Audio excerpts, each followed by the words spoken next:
today I'm going to demonstrate camels for you. I'm going to do the upright camel as well as the sideways camel. I'll just show you what they both look like to begin with. So we've got the sideways on one.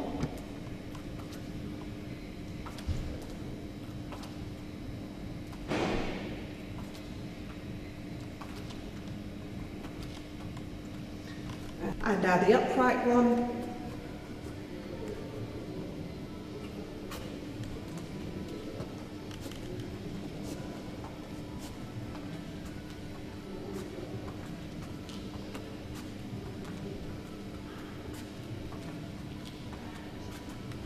Okay, so let's begin.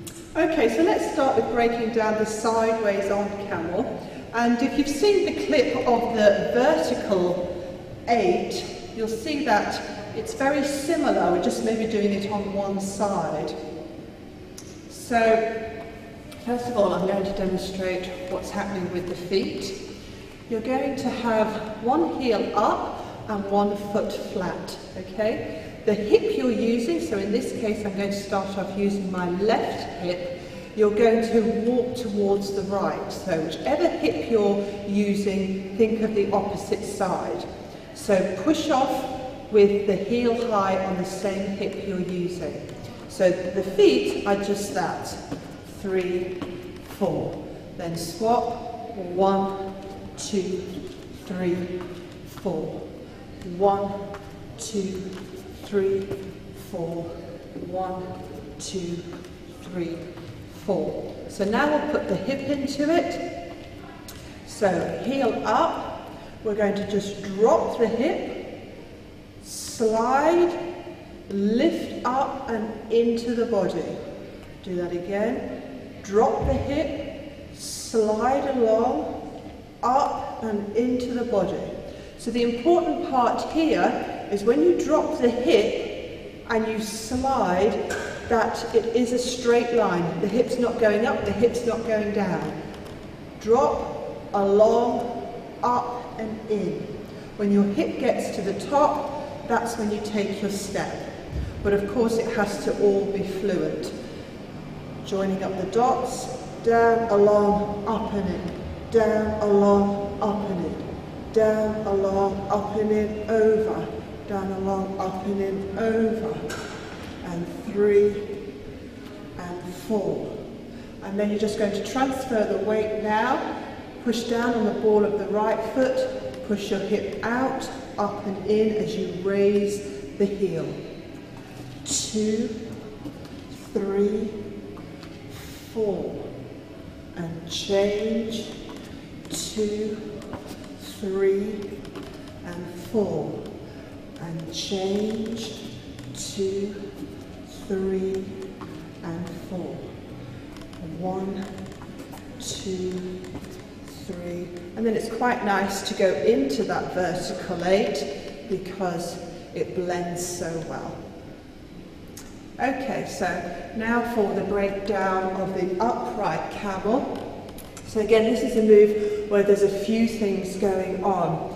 So I'm just going to start with the pelvis first of all, just concentrate on that. And you can actually make it a figure of 8. So this is what you want your pelvis to do throughout the camel. Okay, so we're going to start off with the pelvis pointing down and your bottom up. So you've got an arch in your back. And we'll just put one foot in front of the other, tummy in. And you're going to hold that position as you push your pelvis forward. Okay, when you get to the front, then tuck your bottom under and come back. When you get to the back, let your bottom out and go forward. Tuck it under and come back. Let it out and go forward.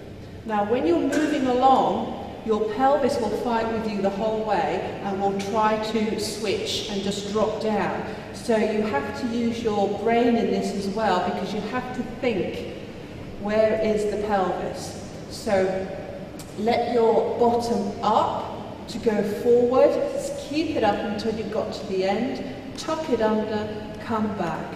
Let your bottom up, go forward, tuck it under to come back. And you can see, lo and behold, yet another 8. So that's what the pelvis is doing. Now when I'm demonstrating, there might have been some movement with the top half of the body, but whenever you actually do your camel, you want to obviously isolate as much as possible. So making sure that the pelvis is moving, but that you're not moving the whole body. Okay, be very careful about that and just make sure that the pelvis is doing the work. Okay, so now we're going to move up to the wave. Now this move can be done without the tummy wave, so if you haven't mastered that yet, you can still make the move look very nice. Of course it is lovely to have the tummy wave in it as well. And you will see it on one of my other clips if you want to know how to do the tummy wave. Tummy wave is muscle movement, so you do have to practice it. It doesn't mean you have any special gift or great ability if you could do a tummy wave. It just means you've had the patience perhaps to practice it a few times. You need to do 10 or 20 a day for a few weeks, and then you really should be getting somewhere with it. But you want to go, for the camel move, you want to go in at the top and out at the bottom. Okay.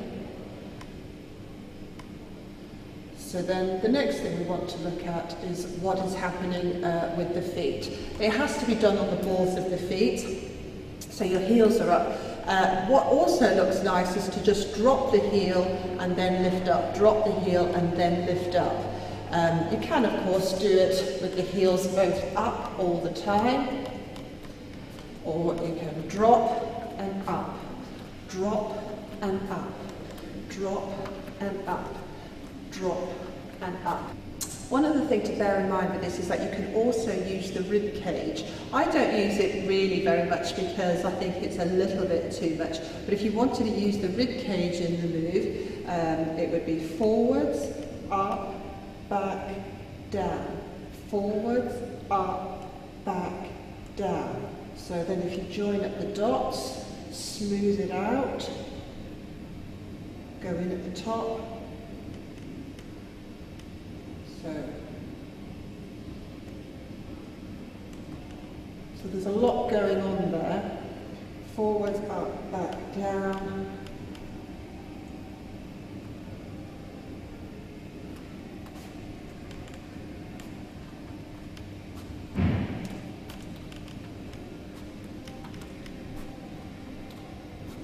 And that's your right hand.